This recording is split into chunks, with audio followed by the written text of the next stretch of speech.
Welcome to This Explainer. I am literally so thrilled you're here. Today we're doing something huge. We are undertaking a massive, fundamental shift in how we look at the world. Seriously, we're going to put down those old, rigid, linear ways of thinking that have kind of dominated our systems for centuries, and we're picking up a brand new lens. The lens of complex systems thinking. So if you've ever looked at global events and just wondered why our absolute best-laid plans go completely awry, well, you are in exactly the right place. Let's get into it. Let's kick things off with a question that really just hits the nail on the head. Why do our massive global policy efforts, our solutions to poverty, global pandemics, the climate crisis, why do they so often fall flat? Think about it. We throw billions of dollars, immense human effort, and the most cutting-edge tech we have at these issues, and yet they stubbornly persist. The answer, it actually lies in the very nature of the problems themselves. We actually have a name for this frustration. They're called wicked problems. And look, these aren't just your standard run-of-the-mill hard problems. No, they are persistent, deeply interconnected issues with innumerable causes and zero precedent. There is literally no single right answer. In fact, they fundamentally defy all our traditional problem-solving methods because conventional solutions, things like top-down mandates, often trigger unintended consequences that actually make the situation worse. So the hard truth? You can tame a wicked problem, but you can't permanently solve it. So here's our game plan for today's explainer. First, a welcome to the reality of wicked problems. Then we'll introduce the incredibly powerful framework of complex adaptive systems. After that, we are completely rethinking traditional economics, handing you some real tools for sense-making, and finally applying all this complexity to the real world. All right, Section 1. Welcome to Wicked Problems. Let's see why the old way is failing us. For decades, we've basically relied on this traditional, linear public policy cycle. It goes like this: you gather sources of policy, you design a solution using a standard cost-benefit analysis, you implement it from the top down, which is often called command and control, and then finally, you evaluate it. See, it treats the world like a complicated machine. If a gear is broken, you just swap it out. But here's the catch. This linear deterministic approach completely faceplants when it goes up against constantly mutating, evolving issues like a virus or climate change. Why? Because the real world just doesn't operate like a predictable machine. Moving right into Section 2, complex adaptive systems. This is our new ecosystem lens. So what exactly is a complex adaptive system? Well, it's basically an environment made up of many independent agents dynamically adapting and interacting over time. And these systems share some really mind-bending characteristics that drive their continuous evolution. They adapt to changing environments, they self-organize without any central blueprint, kind of like how a free market operates through independent buyers and sellers. And crucially, they're driven by feedback loops that can either dampen a change or amplify it exponentially. Which brings us right to nonlinearity, or what's famously known as the butterfly effect. Now, in a linear system, input equals output. Simple. But in a complex adaptive system, changes are not proportional.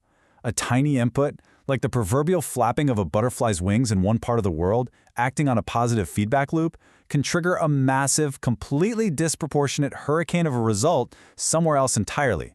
Or, on the flip side, a massive, expensive, top-down policy effort might yield absolutely zero results. Crazy, right? Let's ground this theory in the real world for a second with the concept of emergence. Emergence happens when micro-level interactions basically give rise to macro-level patterns that absolutely no one predicted or controlled. A prime example of this is the 2008 financial crash. That crisis started with micro-level agents dealing in bad housing loans in the US. Over time, these local interactions compounded, fed into global financial networks, and suddenly, bam, a massive global economic recession emerged. The whole became drastically and dangerously different from the sum of its parts. That brings us to Section 3, rethinking traditional economics. We really need to go beyond the machine. First, we've got to contrast a complicated problem with a complex one. This distinction right here is exactly where most traditional policymakers trip up. See, a complicated problem is like fixing a machine. It might have 1,000 little parts, but there's a very clear cause and effect. You can analyze it, figure it out, and find a definitive solution. But a complex problem, that's more like raising a child. It is constantly evolving, highly interconnected, and there is absolutely no clear, predictable path. And because we are living in a post-industrial, globally networked age, traditional economics kind of fall short.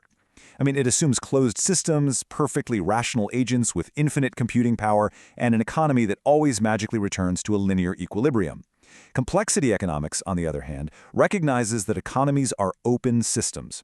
Agents operate with what we call bounded rationality, meaning we aren't perfect supercomputers. We make errors, we rely on rules of thumb, we follow social trends. So instead of a static equilibrium, the economy is actually in a state of continuous evolution, with multiple shifting equilibria. Let's jump to Section 4, Tools for Sense-Making. How do we actually navigate all this chaos? Let me introduce you to Dave Snowden's Sinophen framework. This is an absolutely crucial tool for figuring out how to act based on your environment. Here's how it works. If your problem is simple, you can just use best practices, sense, categorize, and respond. Easy. If it's complicated, you call in the experts to analyze it. Sense, analyze, respond. But when you are in the complex domain, where there's no predictable cause and effect, you can't just analyze. You have to probe first. Try a small experiment, sense the emergent patterns, and then respond. And if you find yourself in a chaotic situation, like the immediate outbreak of a major crisis, you must act first, just to establish some stability, then sense, then respond. It's a total game changer. Finally, let's wrap things up with Section 5, Complexity in the Real World. Time to apply all of this. Consider the UN's 17 Sustainable Development Goals, or SDGs, aimed for 2030. These cover the whole shebang, from zero hunger and gender equality to massive climate action. But the absolutely crucial point here is that they are highly interconnected. You literally cannot solve poverty without affecting health, which affects education, which in turn affects the environment. They aren't 17 isolated bullet points. They are one massive, interconnected, wicked problem. And to put that into perspective, here is a stark reality that really highlights that wickedness. 85% of our global energy mix still relies on fossil fuels. We have a goal, SDG 8, to promote sustained economic growth, but our global economy is historically chained to fossil fuel capitalism. The wicked problem here is trying to completely decouple economic growth from resource consumption. Like, can we actually achieve prosperity without traditional consumption-heavy growth? Getting there is going to require entirely new circular economic models. We see this exact same need for new models in both healthcare and education. For instance, when authorities tried a really rigid, top-down, metric-driven approach to control a tuberculosis outbreak in London, it completely failed because it stifled local innovation and flexibility. Similarly, when studying school choice in Chicago, traditional analysis just couldn't explain what was happening. It wasn't until researchers used agent-based models, treating schools and students as interacting agents in a complex system, that they finally realized why achievement scores shifted. Top schools attracted so many new students that their own mean achievement scores actually dropped. The takeaway: these systems are emergent, self-organizing networks. They inherently actively resist rigid, top-down control. The philosopher Edgar Morin urges us to embrace what he calls generalized complexity. Basically, we have got to stop trying to reduce the world by breaking it down into isolated, disconnected little parts.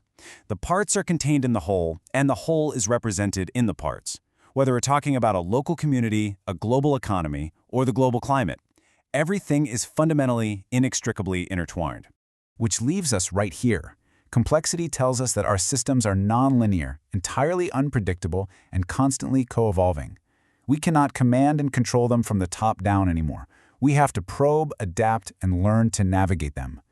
So the ultimate question for policymakers, and really for all of us trying to make a difference in the world, is this: are you ready to give up the illusion of control and instead learn to co-evolve with our complex world?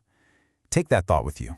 Thank you so much for joining me for this explainer, and remember, keep questioning the systems around you.